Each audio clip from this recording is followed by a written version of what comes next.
On today's wrestling news, an injured AEW favourite edges closer to a return. A shock comeback for a huge AEW act.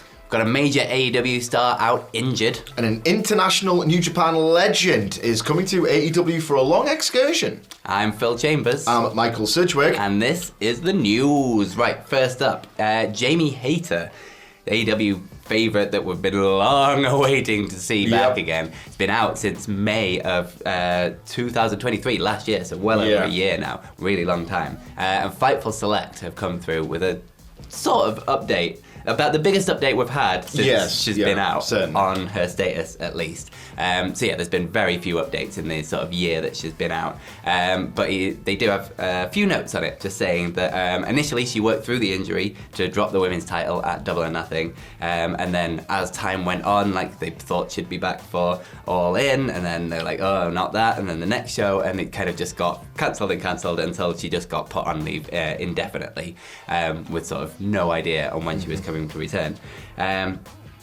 So then things were quiet for a really, really long time, and until she was sort of backstage at a Dynamite taping sort of in recent months, because all of the talent had to go and do a physical. Now, she wasn't the only person who was sort of off on injury or just on long-term leave that had to come in for this, but it was the first sort of sign of the sin since she was out, that she was sort of starting to get better and starting to be sort of put back into the mix a little bit again. Now, obviously, this isn't a huge update, and there's still sort of no news on when that will be, or sort of if that will be, or what the plans will be, or anything like that, but it is sort of the first sign that we've had since she's been off that things are starting to recover a little bit. Sources close to her are saying that she's kind of keeping herself to herself a little bit backstage, or, well, hasn't even been backstage, but like just keeping herself to herself and focusing heavily on the recovery part of this. And that plans, or, well, not plans, but like pitches are coming in for a return against some talent, and that they do think a return will be happening. They're just not exactly sure when. It's like, obviously, doesn't seem like a thing that you want to rush. No, confidence is brewing among sources, it would seem, of Fightful Select, and in fact, the idea that talents have been reached out for pitches is hopefully a very, very promising sign. I love this news. I've been waiting it for quite some time. Jamie Hayter is absolutely fantastic, one of my absolute favourite wrestlers to watch.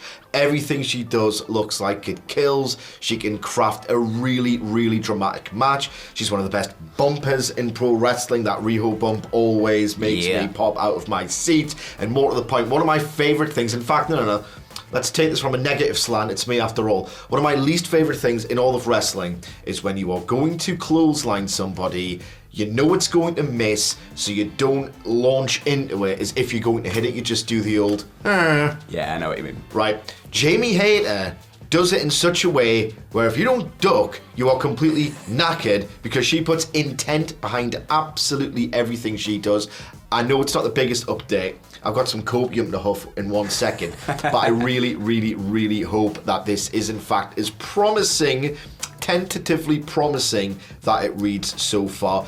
This is completely unrelated. This is not news. This is just me spitballing, manifesting, if you will. Mercedes Money has got an open challenge that is announced for next week's Dynamite. And a really cool touch, she was like, it's open to everyone in AEW except Dr. Britt Baker. Sorry, it's like Cartman Land. You can't come. But you know who's associated with Britt Baker and storylines? And you know who would make for a huge thing on the 250th edition of Dynamite? I can't help it. That's how much I want to see Jamie Hayter. I'm manifesting these most spurious links. I'm sorry. Anyway, so the second story is that, and this really shocked me, if you are interested in watching Collision on Saturday, which has already been taped, spoiler free, you might want to fast forward about 3-4 minutes. See the chapters in the thing, just cut to the last story, because the next two are both spoilers. Indeed. So here's your chance, boom, it is now gone. FTR are back on the scene in Collision. Now, this has come as a huge shock. Bit of context, Konosuke Takeshita, again, spoiler, defeats Tommy Billington, but I expect the story is that he showed a lot in defeat. I mean, this is AEW after all, they tell this one on television quite often. After the fact, Don Callis makes an overture for Tommy Billington to join the Don Callis family, which he rejects at the goal of which he is attacked by Konosuke Takeshita and Kyle Fletcher. Then FTR make this grand return, and if you've seen the pictures from those from that taping, they look jacked, absolutely in incredible shape. This is weird because my experience as a fan of back injuries is, oh boy, you don't want any injury, obviously, but a back injury, I lived through Shawn Michaels missing however many years of action. Like Dr. Britt Baker had a really bad back issue for a long time. It just feels like one you absolutely don't want to get. It is the thing that you bump on, and Dax Harwood was very candid and upfront eventually about it, showing pictures of that back on social media. It looked like there was just an absolutely huge, incredibly painful looking lump. So not only has he come back way earlier than I'd anticipated, but my God, he looks in unbelievable nick. I think it's going to be a big help for Collision.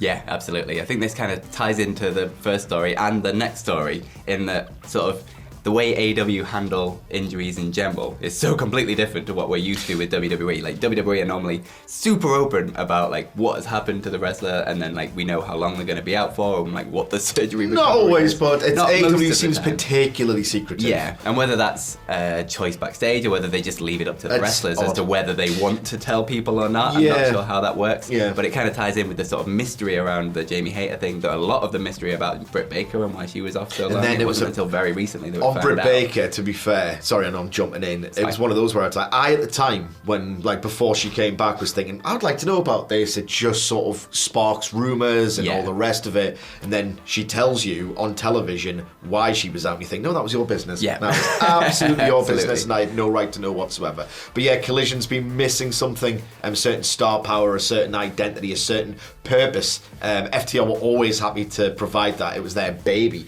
So hopefully Collision can be a little bit better. I know last week was really good, but who doesn't want to watch FTR?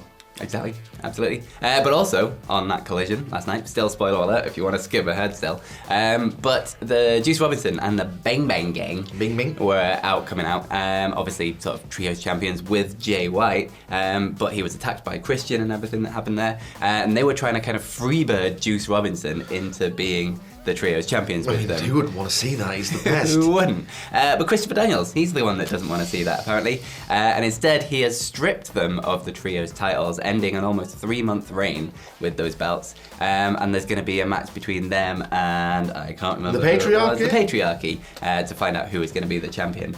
Later down the line. So yeah, Jay White, the sort of Christian injury angle seems like maybe more of a serious injury than what we were maybe thinking. If they're stripping the belts, they don't usually do that just on a storyline basis. Yeah. If he's just going to be sort of out on storyline, so yeah, we'll have to wait and see on news on Jay White. But whatever it is, get well soon. Yeah, get well soon. Yeah, this is a complete surprise. I can't really say anything else other than best wishes to Jay White in his recovery. They've done it's within the trios division as well. They've done what appears to be a very well worked storyline injury write-off with Buddy Matthews. So you can never entirely rule it out. It's wrestling. These people are carnies deep down. Best wishes on Buddy Matthews. Right, I've got a theory. Okay, he's too good at selling. You know what it's like, one of the most important aspects of all pro wrestling, and honestly I'd like to see it emphasised a little bit more, personally, for my tastes. Buddy Matthews has wrestled 3 matches of note in AEW over the past year, where I'm thinking, is he really, really injured? He did it against Andrade very early into Collision. It might have been the very first episode. He did it against Copeland, and then he did it in that trios match, and I was like, if you just dial it down a little bit, because I always think he's injured. He never is. Anyway, so that was the third story. We conclude with a weird one, okay? A welcome one, but also a weird one. The G1 Climax is about to unfold over in New Japan Pro Wrestling. Certain wrestlers were made to go through a qualification process, one of whom was Tomohiro Ishii, who, if you are unfamiliar with New Japan, is the god of the G1 Climax. He doesn't really win them. In fact, he hasn't won a single one.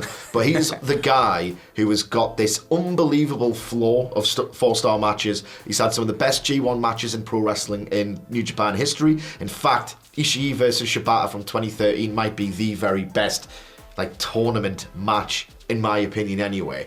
And he didn't win his qualifier this year. And I thought, wow, that is absolutely crazy, because New Japan Pro Wrestling is not in the best of health right now. You know, it's been decimated by the pandemic, quite a lot of factors. You know, they've, for the first time in like a decade, they've really failed to replace an outgoing set of headliners. That cycle's now been broken. You would think that they would want a durable, ultra-dependable guy who's always going to put on great matches and get great reactions in Ishii. No, he's going on an excursion to AEW.